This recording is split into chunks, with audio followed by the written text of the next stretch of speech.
The world is your oyster. If I, a girl from a small town like Bareilly, from an army officer's family, middle class background, can today be a movie star giving an inspirational speech to you, today be debuting in America as an international pop star, can't any one of you do it?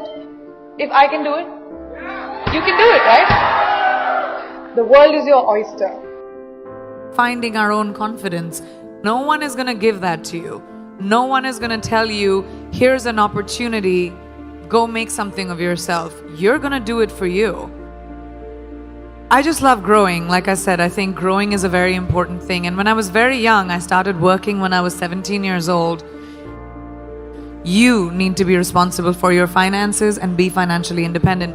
And that kind of really stuck with me. I just love what I do. And I'm good at it.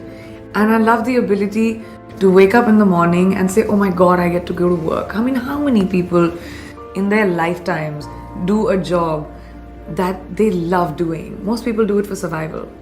Kicha, we need to feed our families, we need to survive. But to wake up with, my feet and my fingers tingling and say, wow, I have this to do, I have that to do today.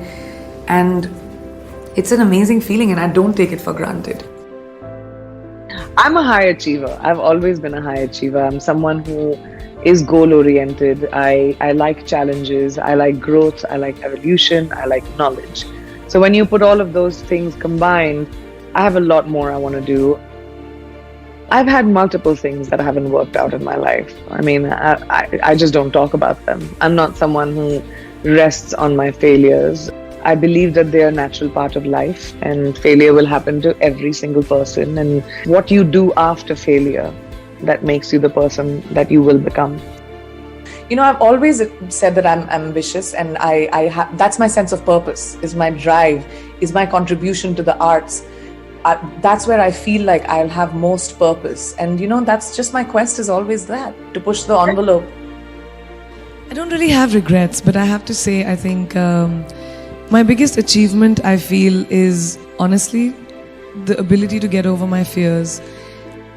I'm hugely emotional and I get affected by a lot of things, and I know I come across as this tough, sassy, witty thing, but I do think that is a big part of keeping myself protected and surviving. I've always had to do it for myself. There's not been anyone who's held a safety net for me in all the decisions that I've taken. So I think my biggest achievement is to trust my feet, to trust my legs, to trust my instinct and say, even if I fall, it's okay, it'll be my mistake. There's only one you, okay? Because there's no one like you. And I don't mean the superfluous, superficial parts. I'm talking about the core of you, who you are inside, your values, your beliefs, your flaws. And once you understand who really that person is, you would have taken the first step in finding your unique self, and that is the best version of you. Who am I really?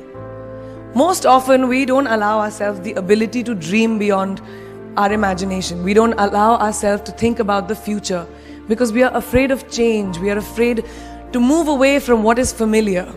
Either that, or sometimes, we are too rigid to let our dreams evolve. Just loosen up, shake it off a little bit.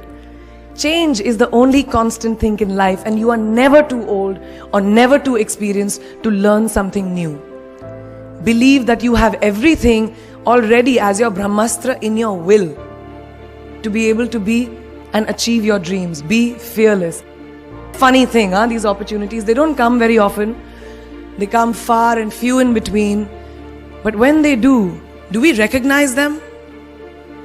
Our job is to recognize them and make the most of them. I look back on all the things that I've done and I marvel at the opportunities that came my way. More like the universe sort of guiding me towards these opportunities. All I had to do was recognize them and make sure I worked so hard that I squeezed every drop out of these opportunities. This, ladies and gentlemen, is called drive. It's called ambition. Be greedy. Be greedy for your ambitions. Be hungry for it. Don't live on someone else's benchmarks. I've always believed that you have to take risks, calculated, educated risks, to evolve. Because if you've not truly explored the full extent of your possibilities, you'll always remain stagnant. Excellence is the pursuit of my life in anything that I do.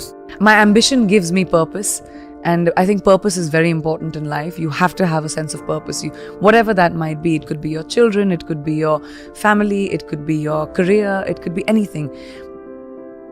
I think my purpose is the pursuit of excellence in anything that I do.